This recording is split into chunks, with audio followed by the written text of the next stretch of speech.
Операция «Паутина 2.0». Россия потеряла самые современные самолеты. Мощный удар по авиации.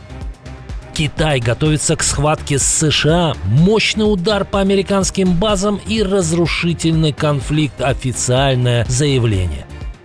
У врагов Путина появился очень ценный актив. Недавний подчиненный Мишустина сбежал на Запад.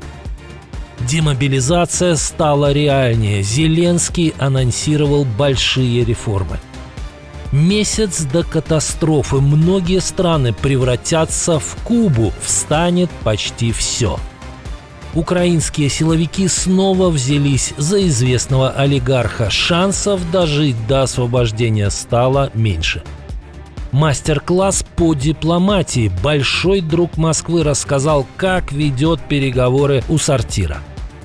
На свободу с нечистой совестью. Расхититель сокровищ Украины обещает делать это и дальше. «Оскар как оружие». У критика Путина пропала престижная награда. Об этих и других событиях к утру субботы 2 мая. Все, что важно знать сегодня. Нехта. Оперативные новости дня.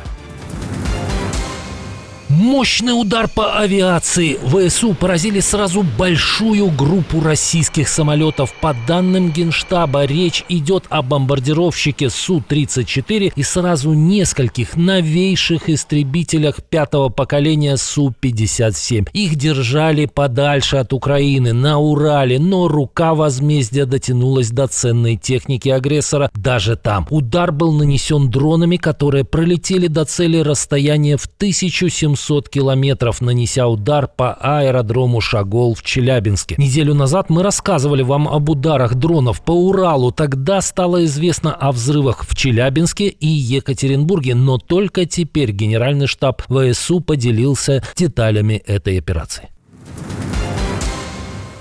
Американские военные бьют в набат. Китай готовится к схватке с США, и ставки гораздо выше, чем на Ближнем Востоке. По словам генерала Стивена Скленки, которого цитирует The War Zone, коммунистический режим способен нанести мощный удар по американским базам, прежде всего с помощью кибератак и раев дронов. И такой конфликт будет куда разрушительнее нынешних войн. Не слушайте эту чушь о том, что они почти равны нам. Они равны нам, потому что соперничают с нами практически по всем показателям национального влияния. Пекин, по оценке экспертов, хочет изменить мировой порядок и вытеснить США с позиции лидера. Судостроение Китая уже сейчас превосходит американское примерно в 230 раз, плюс рост ядерного арсенала и активное внедрение искусственного интеллекта. А вот Россия уже стала вассалом КНР. К такому выводу пришел Bloomberg. По данным источников агентства, 90% технологий, которые находятся под западными санкциями, Россия получает через Китай. Причина проста. Кремль не хочет прекращать войну, а ЕС закрыл последние каналы поставок с Запада. В итоге Москва еще сильнее завязалась на китайские поставки, в том числе товаров двойного назначения. Владимир Зеленский анонсировал серьезные реформы в армии. Ключевая цель – усилить контрактную систему и дать возможность увольнения тем, кто давно мобилизован. По словам президента, изменения стартуют уже летом. В мае финальные решения, в июне первые результаты. В том числе обещают повысить выплаты. Минимум 30 тысяч гривен в тылу, на передовой в разы больше. Особый акцент на пехоте. Для бойцов готовят отдельные контракты с выплатами до 250-400 тысяч гривен за выполнение боевых задач. Нефть заканчивается. Мир может столкнуться с дефицитом всего через месяц. По данным Bloomberg, отдельные страны рискуют остаться без этого сырья уже в июне. Причина – продолжающаяся блокада Ормузского пролива, через который раньше шла примерно 1/5 часть мировой нефти. Цены уже взлетели. За 2 недели плюс 25%. Рынок реагирует на блокировку иранских портов и затянувшиеся переговоры. Запасы, которые поддерживали рынок, приближаются к концу. Новый поворот в деле известного олигарха. Служба безопасности Украины совместно с офисом генерального прокурора объявили новое подозрение фигуранту дела Приватбанка. Фамилию подозреваемого не назвали, но, как сообщает Суспильне, речь идет об Игоре Коломойском. В декабре 2014 года на личный счет подозреваемого были перечислены сотни миллионов гривен от предприятия, которое находилось под его контролем. На данный момент установлено, что в результате таких действий банку нанесен ущерб на сумму более 100 миллионов гривен. Теперь 63-летнему фигуранту грозит до 12 лет. Игорь Коломойский контролировал Приватбанк до 2016 года, потом эта структура была национализирована. В 2023 он был арестован. Ранее Коломойского называли одним из богатейших людей Украины, а в 2019 было много публикаций на тему его связей с Владимиром Зеленским. Соратников Шойгу трясут и трясут как липку. Генпрокуратура требует конфисковать имущество у бывшего зама бывшего министра обороны Руслана Цаликова. Речь о рекордной сумме в 7 миллиардов рублей. Это земля, недвижимость, дорогие авто и деньги, оформленные на родственников. Сам Цаликов под домашним арестом. Его обвиняют в хищениях и взятках. Цаликов уже 4-й бывший зам Сергея Шойгу, попавший под уголовку за последние годы. Ранее больше всех публику шокировали масштабы краж Тимура Иванова, но теперь его 4 миллиарда поблекли на фоне 7 миллиардов Цаликова. Как думаете, а когда уже к Кожугетовичу придут силовики?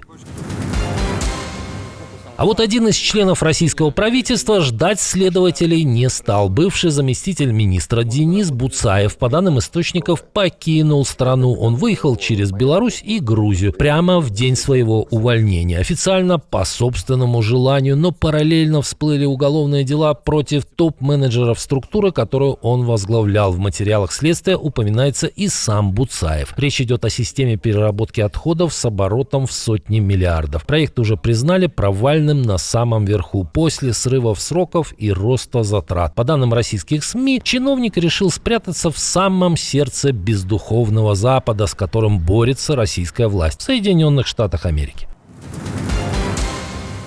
Переговоры между Вашингтоном и Тегераном все еще ни к чему не привели, и перемирие может смениться новыми ударами, а пока американские СМИ подсчитали, во что обошлась недавняя операция. По данным CBS News, реальная стоимость войны может достигать 50 миллиардов долларов, при том, что официальная оценка Пентагона вдвое меньше. Главная проблема – скрытые расходы, потери техники, поврежденные базы, износ вооружений. Только дронов Reaper потеряли 24 штуки, а каждый стоит десятки миллионов долларов. Эксперты предупреждают, восстановление запасов вооружений займет годы. Плюс растут расходы на топливо и логистику. И платит не только армия. И тут Остапа понесло. Премьер-министр Словакии Роберт Фицо сделал очень странное заявление. Я встречаюсь с Путиным, и все критикуют меня. А потом, когда возвращаюсь после встречи с Путиным, меня все в туалетах в Брюсселе спрашивают, что он сказал. Ну, вот такая туалетная дипломатия. Интересно, что это Фицо так разволновался? Из-за поражения друга Виктора Орбана или из-за того, что европейские коллеги не хотят пропускать его самолет на парад в Москву? Украл, сел, вышел и снова взялся за старое. Российский археолог Александр Бутягин, которого на днях Москва выменяла у Варшавы в рамках обмена 5 на 5, заявил, что снова собирается в аннексированный Крым. Он хочет продолжить работу археологической экспедиции в районе бывшего античного города Мирмеки. Именно за эту деятельность Украина выдала международный ордер на его задержание. Бутягин не раз бахвалился тем, что найденные там бесценные клады передавал в российские музеи. При этом этот расхититель народного достояния Украины спокойно разъезжал по Европе с лекциями. Но в декабре археолога задержали в Польше, а весной 2026-го суд одобрил экстрадицию в Украину. Тогда за него вступились и Песков, и Захарова. В итоге Варшава обменяла Бутягина с группой российских шпионов на журналиста Анджея Почобота и других узников Москвы и Минска. И судя по заявлениям недавнего гостя Варшавского СИЗО, эти несколько месяцев не научили его уважать законы Украины. Но вот с поездками по Европе Бутягин обещает быть осторожнее. Приключения Оскара. Фигурка, символизирующая самую престижную кинонаграду, пропала. Причем речь о той самой статуэтке, которую вручили россиянину Павлу Таланкину, соавтору документального фильма «Господин Никто против Путина». В США сотрудница авиакомпании не пустила Оскар в салон. Она заявила, что его можно использовать как оружие. Статуэтку отправили в багаж, и она просто исчезла по пути. Сообщение об исчезновении награды быстро облетело различные СМИ, но история быстро закончилась хэппи-эндом. Оскара Павла Таланкина нашли во Франкфурте на Майне. В авиакомпании Люфтганза извинились и заявили, что готовы вернуть награду владельцу. А ведь именно этот Оскар на самом деле можно рассматривать как оружие, ведь фильм о том, как в российских учебных заведениях промывают мозги молодому поколению и учат ненавидеть украинцев и Запад, привлек внимание мира и нанес большой вред путинскому режиму. Где украинские дроны устроили Армагеддон в этот раз? Что стало причиной пожара на американском эсминце? Как Пекин давит на Вашингтон? Между кем завязалась схватка за власть в Тегеране? В какой из стран Центральной Азии за редкие металлы взялись сыновья Трампа? И где ВСУ удалось потеснить россиян? Об этом мы рассказывали в прошлом выпуске. Посмотрите, если еще не видели. И приглашаю на вечерний выпуск.